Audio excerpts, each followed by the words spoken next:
Assalamualaikum warahmatullahi wabarakatuh. Saya Delia Octavian. Di sini saya akan menjelaskan mengenai definisi CSA.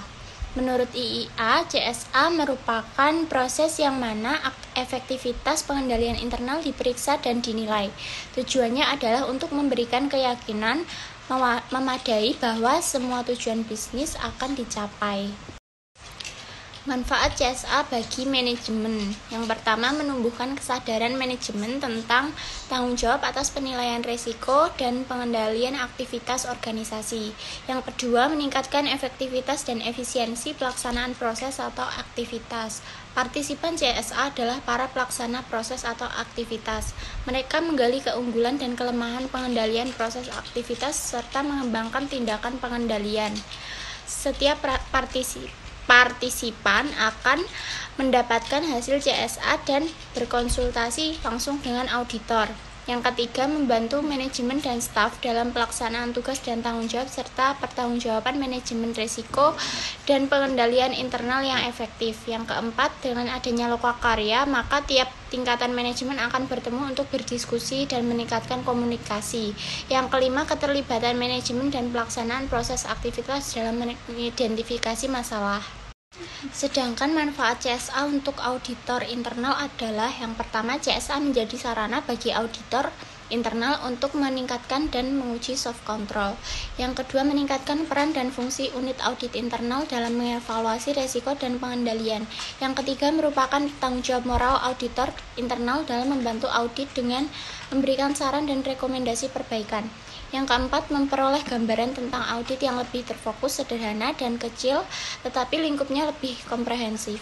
Yang kelima, CSA akan memberikan gambaran bagi auditor tentang proses pengendalian yang tersedia dan risikonya sehingga dapat berkonsentrasi pada area yang memiliki tingkat risiko yang tinggi.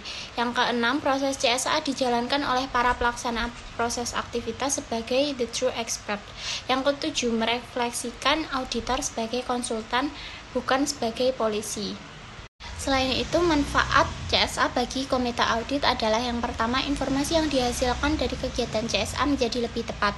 Yang kedua, memperoleh informasi yang luas mengenai kondisi pengendalian internal di organisasi secara menyeluruh. Yang ketiga, meningkatkan pemahaman atas risiko dan pengendalian waktu. Yang keempat, efisiensi penggunaan sumber daya dalam proses audit. Sekian presentasi dari saya, akan dilanjutkan rekan saya. Baik, selanjutnya saya akan menjelaskan mengenai proses dan program audit CSA. Jadi, proses pelaksanaan CSA dapat menggunakan beberapa pendekatan, yaitu yang pertama ada lokakarya atau workshop, kemudian yang kedua ada survei, yaitu dengan pengisian kuesioner, dan yang ketiga adalah wawancara secara teratur. Kelompok kerja dan fasilitator harus mengesahkan program yang disusun sebagai bentuk kesepahaman kedua belah pihak atas proses yang dilakukan. Otoritas ini sangat penting bagi fasilitator dalam proses pelaksanaan diskusi self-assessment. Peserta diskusi akan lebih mudah diarahkan dengan adanya persetujuan dari pemimpinnya tersebut. Kemudian di sini ada pelaksanaan. Nah, setiap kertas audit harus disusun sebagai atau sesuai program yang telah ditentukan.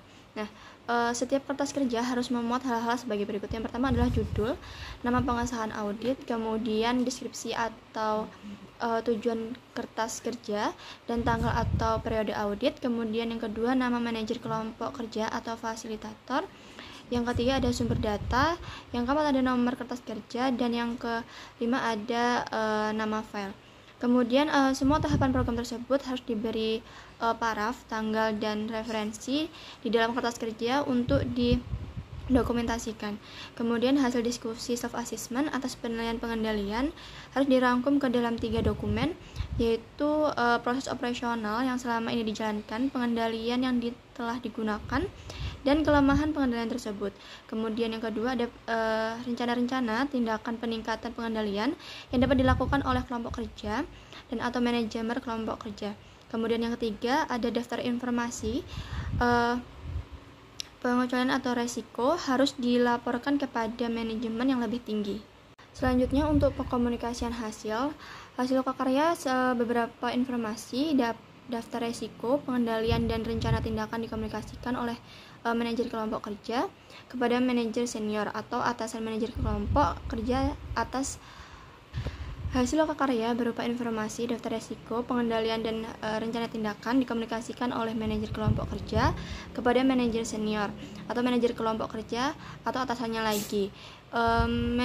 Manajemen senior diminta untuk memberikan pernyataan penerimaan daftar informasi resiko dan pengendalian serta mengotorisasikan rencana tindakan.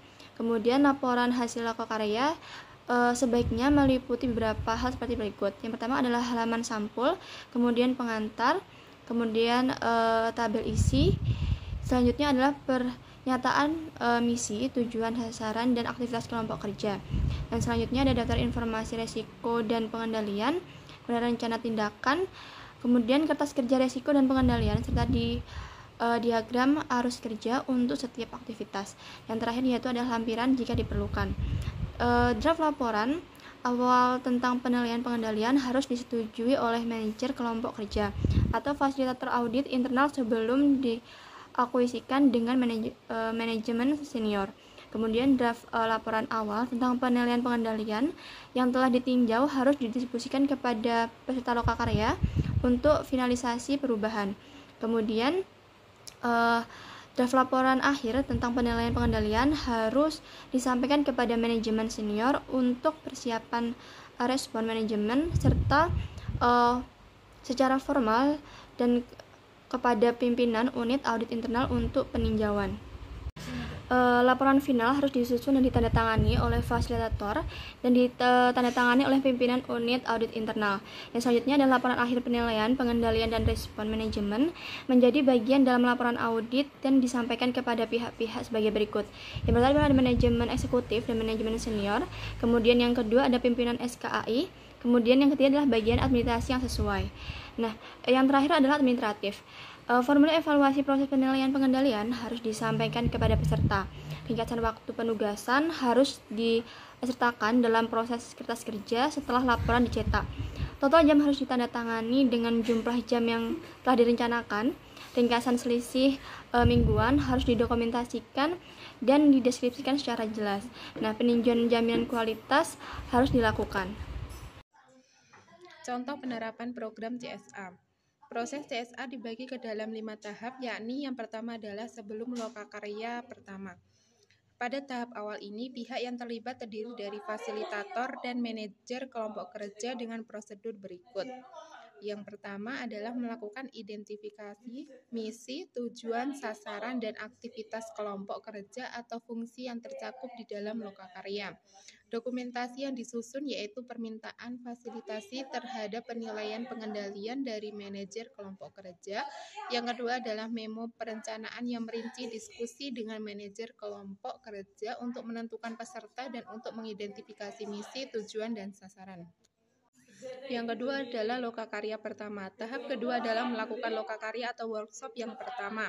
Prosedur yang dilakukan yaitu menjelaskan kepada peserta lokakarya mengenai pelatihan pengendalian yang diperlukan bagi semua karyawan, sekaligus penjelasan mengenai tujuan lokakarya, hasil akhir lokakarya, dan manfaatnya bagi kelompok kerja, mengkonfirmasi dan memvalidasi misi, tujuan, sasaran, dan aktivitas kelompok, kemudian melakukan proses penilaian terhadap resiko dan pengendalian yang telah terpasang atau dilaksanakan dengan melakukan salah satu aktivitas pendukung tujuan. Kemudian yang ketiga adalah setelah lokakarya pertama. Prosedur yang dilakukan adalah untuk setiap kombinasi aktivitas atau tujuan menunjukkan langkah 4A sampai dengan 4F. Dokumentasi yang diperlukan adalah menyusun kertas kerja resiko dan pengendalian bagi setiap kombinasi aktivitas atau tujuan, kemudian siapkan diagram arus kerja, dan menyusun sebuah memo yang menunjukkan kesimpulan umum mengenai struktur pengendalian yang sedang berjalan. Yang keempat adalah lokakarya kedua. Pihak yang terlibat adalah fasilitator dan peserta. Prosedur yang dilakukan adalah meninjau kertas kerja resiko dan pengendalian dalam hal kelengkapan, eliminasi, dan identifikasi. Kemudian menyusun matriks resiko yang genting dan pengendalian yang telah teridentifikasi. Kemudian membandingkan struktur pengendalian yang sedang berjalan dengan pengendalian optimal yang teridentifikasi dan menyusun rencana tindakan untuk mengimplementasikan pengendalian kelompok kerja yang paling efektif yang dapat diimplementasikan. Dan yang terakhir adalah menyusun daftar pengendalian yang tidak dapat diimplementasikan oleh kelompok kerja dan melaporkannya kepada level manajemen berikutnya. Setelah lokakarya kedua, prosedur yang dilakukan yaitu peserta menyusun laporan akhir yang terdiri dari halaman sampul, daftar pengendalian, rencana tindakan, kertas kerja risiko atau pengendalian, diagram arus kerja. Kemudian yang selanjutnya, manajemen kelompok kerja dan peserta lainnya atau fasilitator menghadiri atau melakukan pertemuan dengan manajemen senior untuk mendiskusikan rencana, tindakan dan daftar tindakan yang tidak dapat diimplementasikan oleh kelompok kerja dan meminta respon manajemen senior terhadap keduanya. Kemudian, fasilitator menyusun laporan akhir yang mengindikasikan proses yang telah dijalankan dan penilaian telah selesai. Survei dengan pengisian kuesioner. Metode ini dilakukan dengan melakukan survei kepada audit melalui penyebaran kuesioner. Kuesioner CSA ini sebelumnya dirancang untuk mengetahui sejauh mana kekuatan dan kelemahan pengendalian internal pada tiap audit. Desain kuesioner secara konsisten merujuk pada 5 komponen pengendalian internal yang diterbitkan oleh Committee of Sponsoring Organization of the Tradeway Commission. Hal-hal dalam kuesioner CSA mencakup yang pertama, pengendalian lingkungan yang terdiri dari nilai integritas dan etika, kemudian komitmen dan kompetensi, filsafat manajemen dan gaya operasi, struktur organisasi, penguasaan otoritas, penugasan otoritas dan tanggung jawab, dan yang terakhir kebijakan sumber daya manusia dan praktik penilaian. Resiko yang terdiri dari tujuan organisasi, identifikasi resiko dan prioritas, serta mengelola perubahan. Selanjutnya, kegiatan pengendalian yang terdiri dari kebijakan dan prosedur tertulis, pengendalian prosedur, dan kontrol atas sistem informasi. Kemudian, informasi dan komunikasi yang terdiri dari akses informasi dan pola komunikasi. Selanjutnya, yang terakhir, pemantauan yang terdiri dari pengawasan manajemen, sumber luar, dan mekanisme penilaian diri. Baik, Assalamualaikum warahmatullahi wabarakatuh. Saya akan menjelaskan mengenai wawancara secara terstruktur. Metode wawancara dilaksanakan secara terencana dengan baik yang merujuk pada pedoman, yaitu dengan menyiapkan daftar pertanyaan yang telah disiapkan sebelum dilakukan wawancara. Dalam menyusun daftar pertanyaan, dapat mengikuti langkah-langkah seperti yang pertama, menentukan tema wawancara, yang kedua menentukan narasumber yang akan diwawancarai, dan yang ketiga selanjutnya menyusun daftar pertanyaan dengan memperhatikan kelengkapan pertanyaan yang terdiri dari apakah, siapa, mengapa, di mana, yang mana, dan bagaimana. Selanjutnya yang keempat, dalam melakukan wawancara diusahakan menggunakan bahasa yang baik, santun, dan benar. Dan yang kelima, mencatat hal penting dari jawaban narasumber. Pada tahap ini, pewawancara dapat membawa alat perekam untuk mendokumentasikan wawancara, dan yang terakhir adalah menulis laporan hasil wawancara. Selanjutnya, kendala CSA. CSA banyak memberikan manfaat dan telah terbukti sukses diterapkan di beberapa perusahaan, baik luar negeri maupun dalam negeri. Tetapi, CSA juga mengalami beberapa kendala berikut. Seperti yang pertama, memungkinkan adanya resistensi dari peserta sehingga dapat berakibat gagal terlaksana atau gagal dalam menyusun kesimpulan bahasan. Yang kedua, adanya potensi intimidasi dari peserta yang lebih tinggi jabatannya sehingga peserta yang lain kurang aktif dalam menyampaikan pendapat. Yang ketiga, jumlah peserta yang banyak dapat menyebabkan peserta kurang bisa berkonsentrasi dalam pembahasan masalah dan pengambil langkah-langkah dalam penyelesaian.